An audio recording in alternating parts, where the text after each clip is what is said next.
Hey guys, today we were looking at a brand new game called Blocks, Tracks, Trains, which came out on the 3rd November 2022.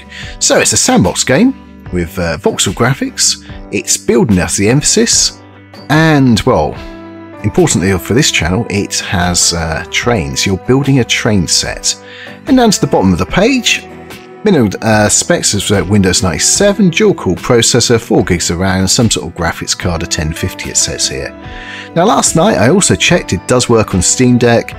Obviously you're going to want to change the controls a little bit, but by default using the mouse controls it works fine. So when you open the game you're welcomed by this screen. You have various options to continue, that's a previous game. You get a load map so you can actually load whatever games you've previously saved, new map which we're doing in a moment, and options, obviously the exit there. Now the options at the moment is quite sparse. You've got some sound options, so you've got the quality options and a few things like that. I didn't like the depth of field view. I'll switch it on during the game, but it sort of does something weird with the graphics. Shall we start a new map? So this is it. So you get some options down the bottom here. So the smallest, 200, 300, 400. And once you've chosen your size, you click randomize, then you can choose a map you like. You can put water up, water down. Now when I first saw this down here, I did initially think it was a seed, but no, doesn't do anything. If I press enter, no, it really doesn't do anything, it's just a name. I think it's probably the name of the save actually. So once you load into the map, you'll see something like this, depending on the train you've actually chosen. Now your middle mouse button, if you scroll up and down, you can scroll up and down. Generally your left and right mouse buttons will actually physically do things. Now I think it's down the bottom left when we start to do stuff, it will say that. Now your F12 key will put you into play mode, but we haven't built anything yet. Down here we have a lot of options. Oh yes, the Q and E will spin you around. So let's look at train first. You click on there and you can start to see where you are. You can manipulate it, and it seems to do it with colours. As you can see, it does it with blocks, so you can actually add it if you want. Control Z will get rid of it. Right clicking will get rid of it. Land. As you can see, I only did that layer. I'm not a fan of that. I think it's so you can build tunnels. Because if it didn't just do the layer, you wouldn't be able to. I think if you press, is it the middle button? No, it's not that one. Walk. Tab is walk. So if you press tab, you go into first person. So you can, a bit like Minecraft, you can still build in this respect.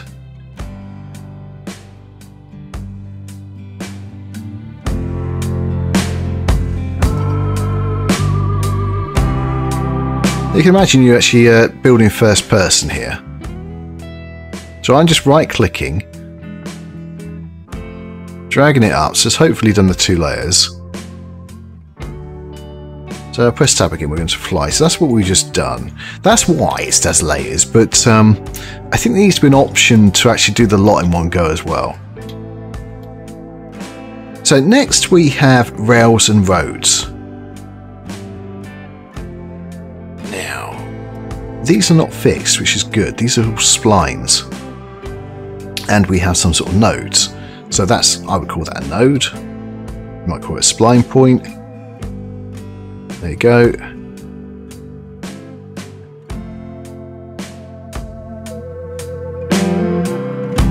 It's very easy to lay track. And if you catch it back up again, there you go. Now if you click on here, you can then click on a node and actually move things around a bit. The only thing I would like to see, I think, is a way of actually moving it up and down. Now you saw me moving it up and down, but I moved the node on top of the hill there. So it does seem to follow that wherever the node is, the piece of track will stay between the 2 nodes there. So it looks like you've got at the moment, we have 3 types of rails.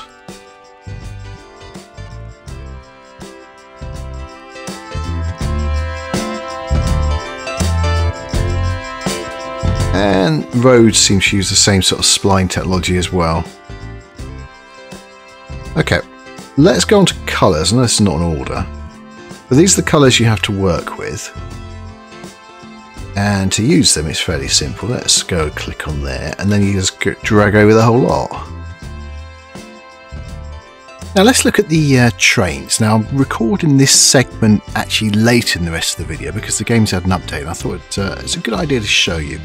So you click on trains, and what you see is these things. Now these are the bases of the trains. Apart from this is a set of buffers. You've got two loco bottoms. Basically this is size. And then you've got some carriages at different sizes. So you click on there, and you click on there, and place one. So this is drivable. So we can actually drive that right now. You've got a smaller one, which is again drivable if we wanted to. Because there's nothing on it. We'll place, say, that one on there. We'll place that one on there. We'll place that one on there. Now, good thing is you can actually drive both of them. The way it will work is, well, I'll show in a second. Once you set its speed, it will continue to, at that speed until you set it to another speed. But anyway, you want to add something on top. So go to props, and you'll see these two. This is for locos, this is for carriages. So you drag it on top, and then you press the middle button, and you get different types. So these are the two you get the locos, and then you press left,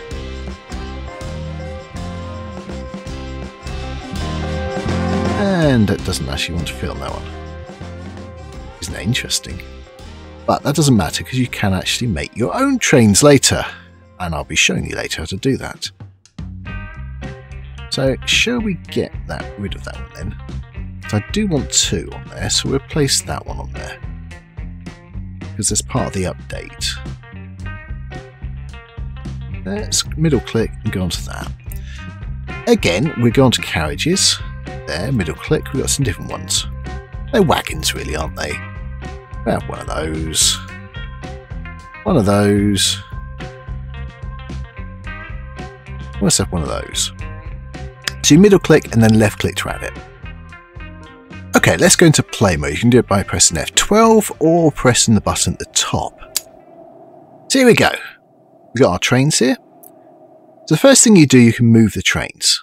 So you left click once to make it move, right click to stop, right click again to actually make it to go the other way. You can actually make it go fast. We'll do it with this one. So if you left click once, it goes speed 1, left click twice, go speed 2. You get the idea. I think it goes up to 5. To right click again to stop it.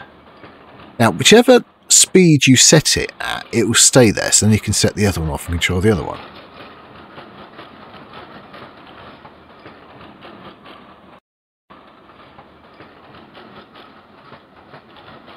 Fairly simple stuff, but easy enough to control as well. Now, that was in the original game, but it's been updated.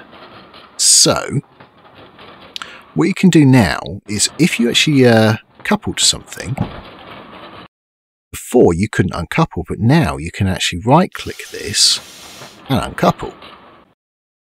Now is that noticeable? Actually, I'll connect all three. You'll see it on all three. So if I uncouple there, just uncouple, you won't see it now. So you can only do it while a loco is actually connected. Now the other thing, what you couldn't do before, you can actually connect two locos to the same consist. I think you get where I'm going with this. You can now.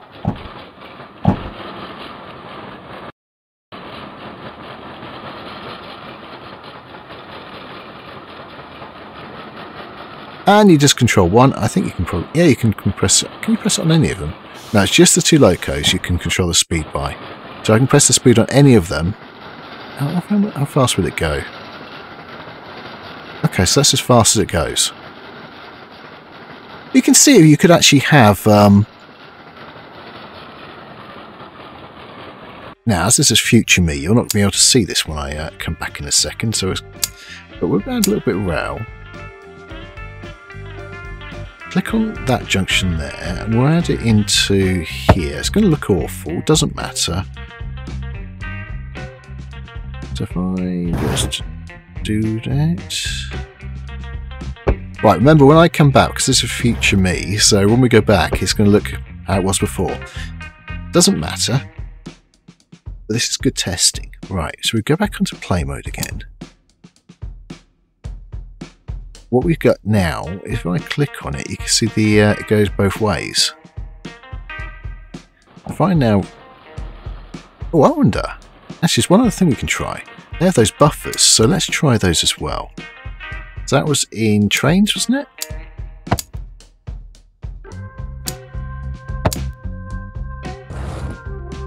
Yeah, let's see if it actually does anything. Will it stop them coming off? So we're going to purposely try and run one of these off.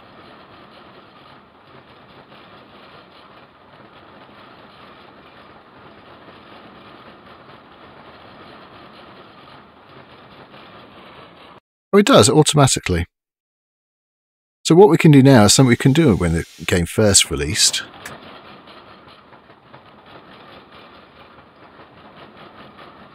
You do that. It gives it a little bit more playability now, though, rather than what it had at the beginning. You know, when it first came out, version 1. I think it's like 1.01 or something. There's another thing I should note about the trains as they are. If we were to go into colours, I can't remember if I mentioned this originally, but you can actually paint them.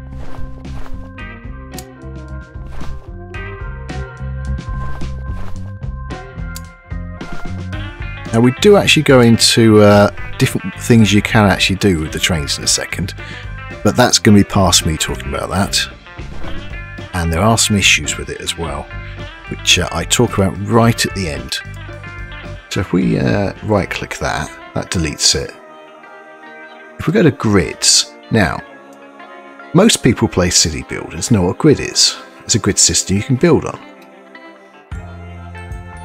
And you can place it there. You can move it around and do things. So you can build a little house on here. But you can also put it on carriages and trains. So if I go back to props again, right click the orange thing, go to grids, go to this one, click on the there, and click there. And there we are. But if you put it in the wrong place, it's rather difficult. It can be difficult to actually. It can be quite glitchy. So I'll try and show you. Here we go. So I put it in the wrong place, and now it's an angle. So right click, have another go. You'll notice the circle, I think. So try and get it dead center, I think. So what happens? Well, you can actually build on it. Just like you would build on the grid over here, you can build on the grids on here. Importantly, if you click... Is that what I clicked? I didn't mean to do that. If you click on that one, that's not it either. Which one is it? That one there, this little button here. You can make the blocks bigger or smaller. Now, the smaller the block, the longer the time it's going to take you to make it, plus the less optimized your little layout is going to be. But the more intricate your design can be. So you're going to have to decide what you want to do. And if we then go to structures, these are kind of the materials. And once again, I checked, you can paint these afterwards. So maybe this one. So you'd go like there. Try to keep it on top. And you got a layer. So you just keep layering it and you build something. I'm terrible at this. So you can build a whole loco, your own design of loco. And as I said, you can paint it whatever colour you want.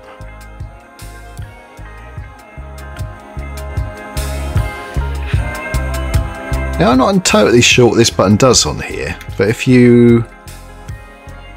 I think it just overwrites what's there. Changes the material type. Build a Darsley diesel, maybe? I think these blocks are probably too big to actually do that though. So if we go to grids,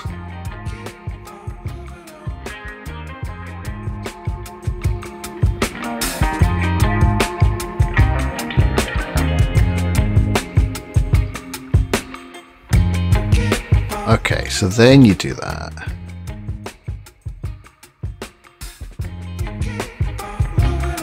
Move it back a bit more. See, here's the thing. If I was to do that, then we go back to structures again. Now we can build a little roof, but my problem is that that's not going to be on.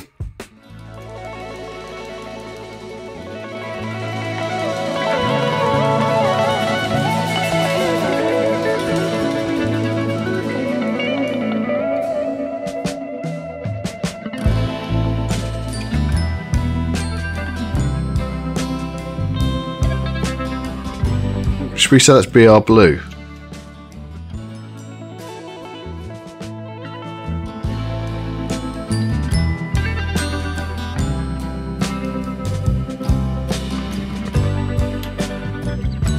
Yeah?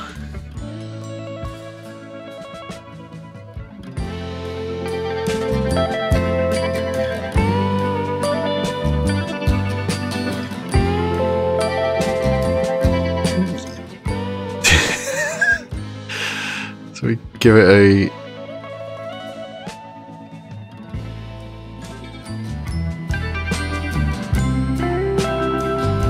Right, should we try another block?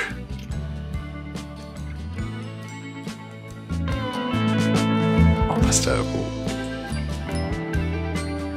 Not entirely sure what it is, but it is something. I'm going to try into another one. Oh, if you really want to have a go at this? Oh, it could be fun. There we go, there's our terrible carriage.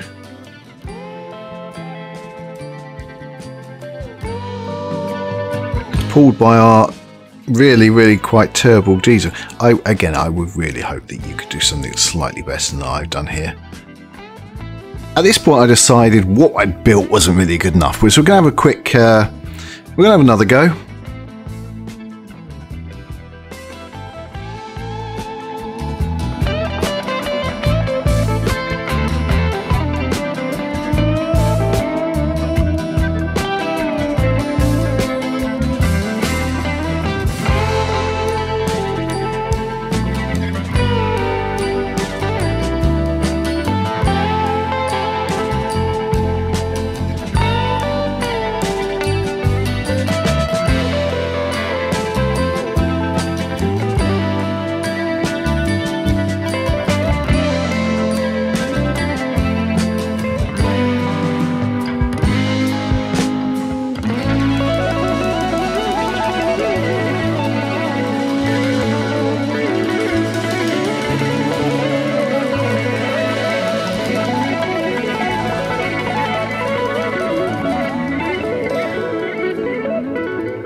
Well, that's it. That's how it turned out.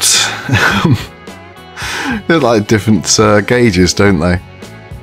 The game has potential, but it needs a lot more added to it, like copy and paste, for instance. The ability to build bigger chunks in one go, or, as I say, copy and paste. So make one little seating area, then paste it, paste it, paste it, paste it, paste it. And a few more examples, for instance, or guides to what you're actually making. On the structures, maybe some circles, maybe some rectangles, some big things you can just place in one go. Basically, they're still blocks, but they're just pre-configured for you. And you just choose which one. So you may choose a block and then choose the style, and then you just place it down. it'd make it a lot faster than what it is now. It is enjoyable though. It is fairly enjoyable to do. It is a casual game. It's never going to be a simulation. But yeah, I think it is very early access. I think it has potential. I think the controls are a little bit janky at the moment. But I do think it's a great idea that you can just make your own locos and carriages. Okay, one final update. This is the second time this is done to me. I escaped, clicked save, and left the game. Come back, and actually all the work I've just done is gone. It's the second time this happened. I think there's a bug in the game. That's a shame. Anyway, why don't you tell me what you think? Do you like it? Don't like it?